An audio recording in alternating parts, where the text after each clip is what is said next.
Joining us now for this special, Congressman, Arizona 5th District, Chairman of the Freedom Caucus, Andy Biggs, is with us. He has been fighting to get business opened in America, and he's with us now. Congressman Andy Biggs from Arizona, District 5, Republican. Great to have you with us, sir.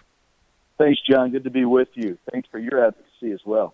Congressman, a lot of us are frustrated. 30 million people unemployed, bankruptcies, child abuse, domestic violence, all the things that are going on that nobody wants to talk about, drug overdose, alcohol abuse. I could spend your whole segment talking about what is going on. Look, first we were told there were no beds and we were going to overrun the system. Okay, I get it, right?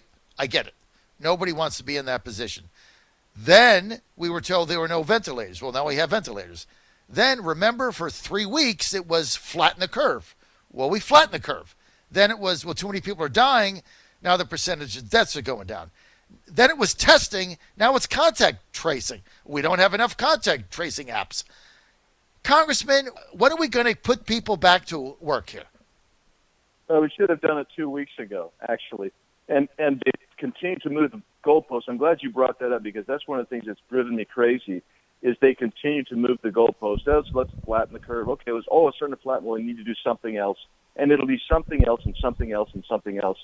And the reality is, if I can go to the big box grocery store, but I can't buy, clothing or computer because it's not essential, but I can buy the food in that same big box store, that shows how asinine things have become. Mm-hmm. And so we trust the people you talked about just now. I trust the American people, and I believe that they're going to get out. They're going to be responsible. Nobody wants to make anybody else sick. But you know what? We've got to get back to work because what we're making sick is all the social, you've identified them, many of the social pathologies that come when people are isolated. They're under economic stress. They're under emotional duress. And we have got to open it up, get this country back to normal as quickly as possible because you can't move into a depression willfully. This is the first time, I think, in the history of the country that we've said, okay, let's move into a kind of an economic depression. And that's what we've chosen to do. And now, Congressman, we can't get out. I mean, this is the thing that is infuriating me. And you say raising the goalposts. Look, everybody got overrunning the hospitals. I just had Seema Verma on. I get it, right? Nobody wants to go back to doctors in the Civil War, both sides on the battlefield that had to choose who are they going to take to the hospital and who they were going to let die. Nobody wants to be in that position. That never happened. Then we had Andrew Cuomo, 50,000 ventilators. That never happened. We were going to run out of ventilators.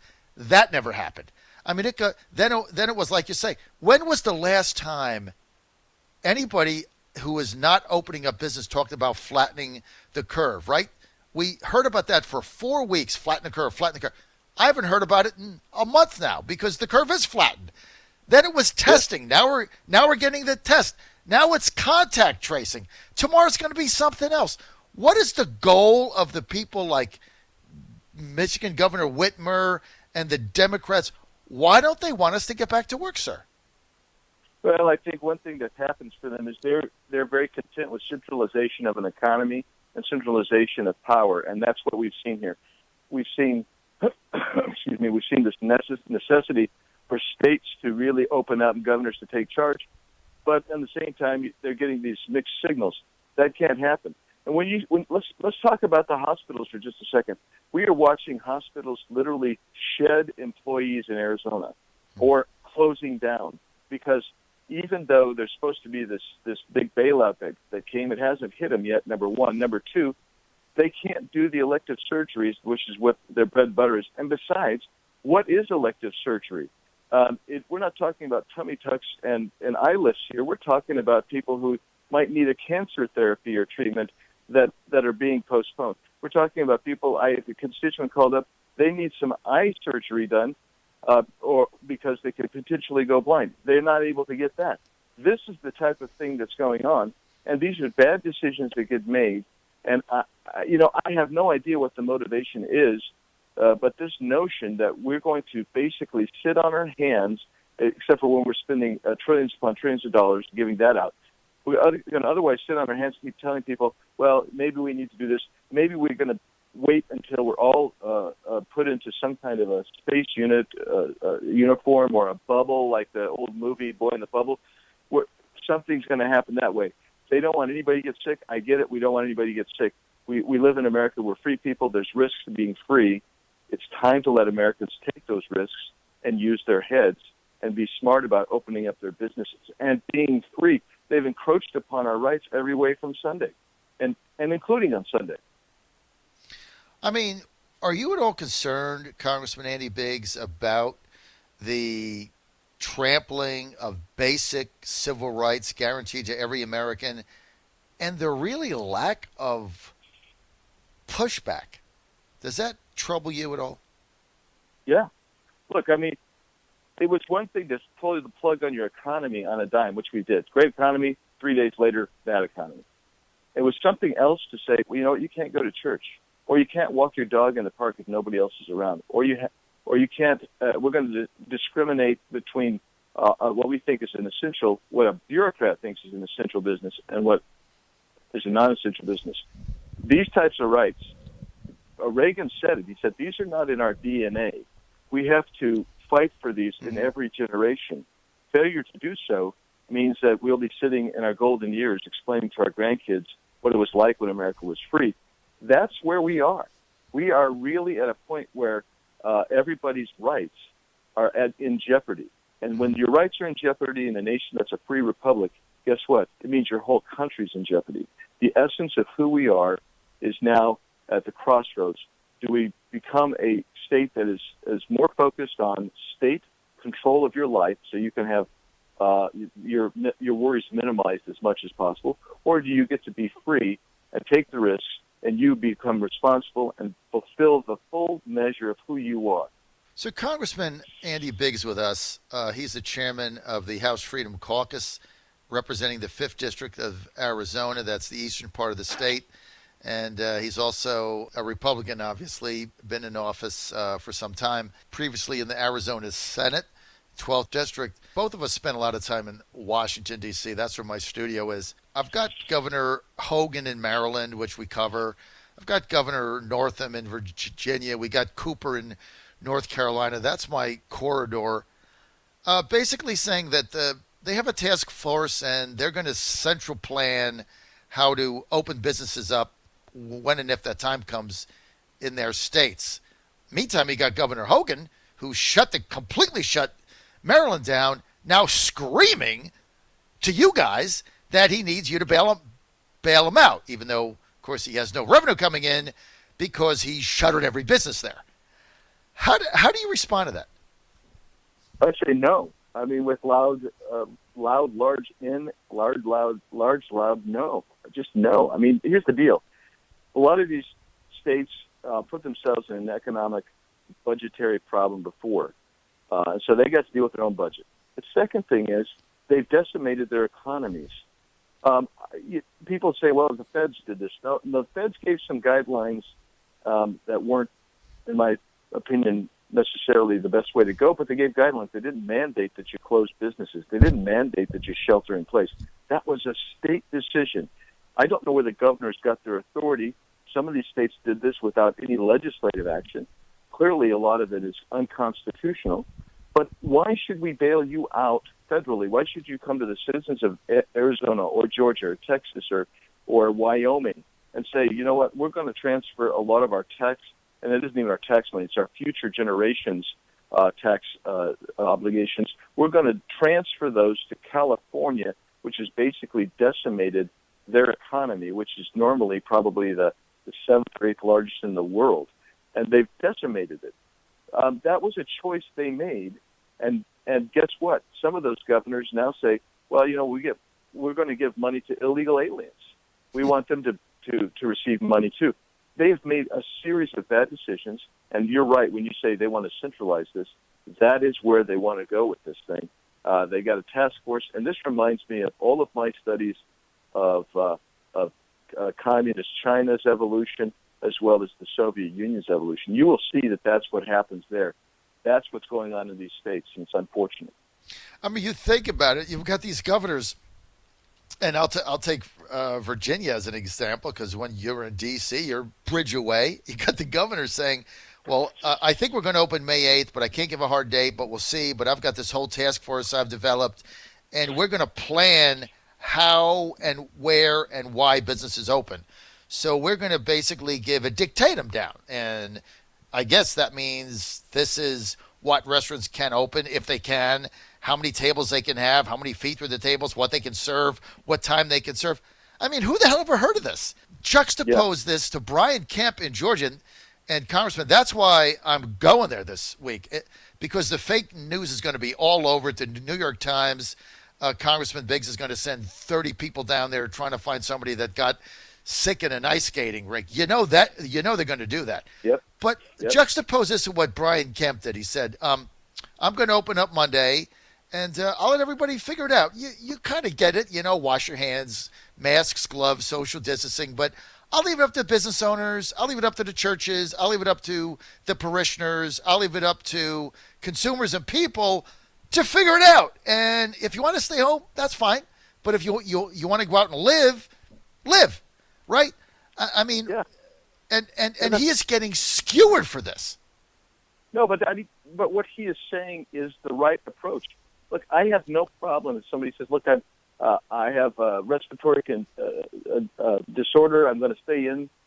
But you know what? That's your choice, and I'm happy for you to have that choice. But guess what? I want to go out, and I want to grocery shop. I need some furniture, perhaps. I'm going to furniture, the hobby shop, whatever it is. Let me go out. Let the owners, some business owners are going to say, I don't want to open up. There's going to be a lot who will never reopen because of the economic damage done to their business. But you know what, John, I could just say it isn't just the wage earners and the businesses. You've seen capital destroyed in this country. You've seen people who invested their life savings. Maybe they've mortgaged their house. It's gone now because they can't reopen. You've got employees who are getting paid more by the government with unemployment benefits than they were getting paid at $14 an hour at their employment. So they're going to stay home. You have got an economy that if you keep closed, it's such a complex economy because it was free before, but it's so complex that if you keep it unplugged much longer, it gets unraveled.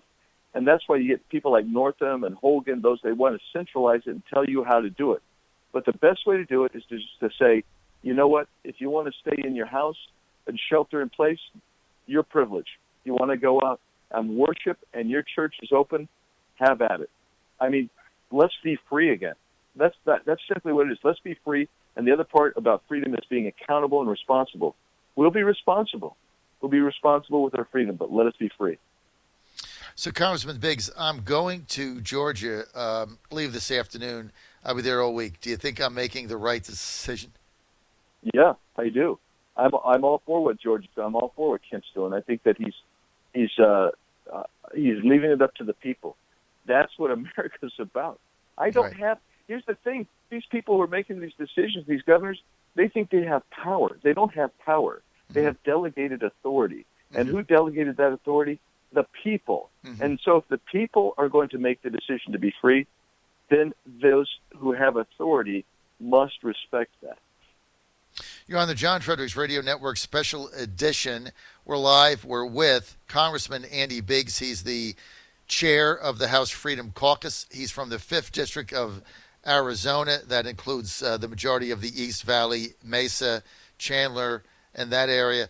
Congressman, let's get to Nancy Pelosi and the Democrats.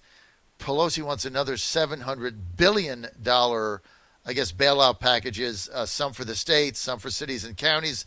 We just talked about that. But in the bill, she's also demanding new ways to do mail-in ballots, that she wants federal legislation changing the way we vote so that it can be mailed in rather than in-person voting. I guess no ID, whatever else they're going to. What on earth does that have to do with states not having enough money because their economy is shut down?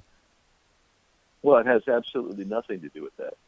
And that's the way she's operated throughout this whole thing is every bill that's come up, she's been able to manipulate it to get a lot more money to go to her programs, which do a couple of things. They expand the constituency, so when this ever tamps down again, that constituency is there wanting federal dollars, and so that's one thing. It gives her power to the middle, and that's what she really wants. And so none of this has to do with basically tiding us over. If you're tiding yourself over, you'd be looking at the way to do it in the most efficient and cheapest manner, so we can make sure that everybody can make it through. I mean, that's what you would look at. But they're looking at irrigating power to the center. That's what this is all about. What is going to be the electoral fallout of this, Congressman Biggs going into November? Looking at some of the poll numbers now, the president's starting to go down. I think the briefings didn't go well last week. A lot of mixed messages. I just asked Seema Verma about this. The president says something. Fauci runs to CNN, contradicts him. Pence says something the other day. Dr. Birx goes to Stephanopoulos, contradicts him. You got a communications disaster going on in there now, in my judgment.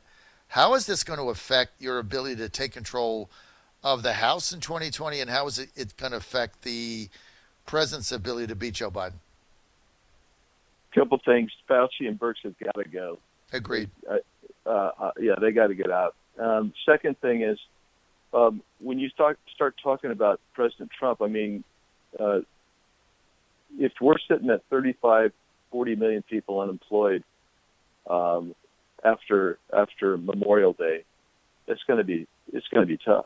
I mean, that's depression level. I mean, our markets are closing, and you've got to get people up and running, and I hope we do. It's all, quite frankly, it's all going to be based on how quickly the economy comes back. And I think it's really important for people to understand that we had a great economy before under President Trump, and we'll have a great economy again under President Trump. But right now, it's going to take some time to pull it back together. And I can tell you this: if it's Biden and the Democrats, you're not going to get a good economy for years, many years. And so it is, that messaging has to get out there. And the first step for me is get rid of Fauci, get rid of Birx, and let's get some people in there who understand and are willing to take into account the full totality of this nation, the economy, the societal implications of Fauci's policies have been so detrimental. Because if we start doing that, you start seeing that, I think the president wins, and I think that we might be able to get the House back. But it'd be disastrous if we don't get the House back, and even worse if we lose the House and Senate. But, Congressman, it seems like you agree with me. Fauci and Birx have to go. I mean, that for me, Dr. Birx, Sunday was the final straw. I think it was a press conference on Friday. Vice President Pence ended it upbeat. You know, things are looking good. Curve has been flat. We got plenty of beds. You know, I think we can put this behind us by Memorial Day. Okay, you know, we can do that, right? We can get to the summer. We can play baseball. Football's coming back. You know, things are going to come back.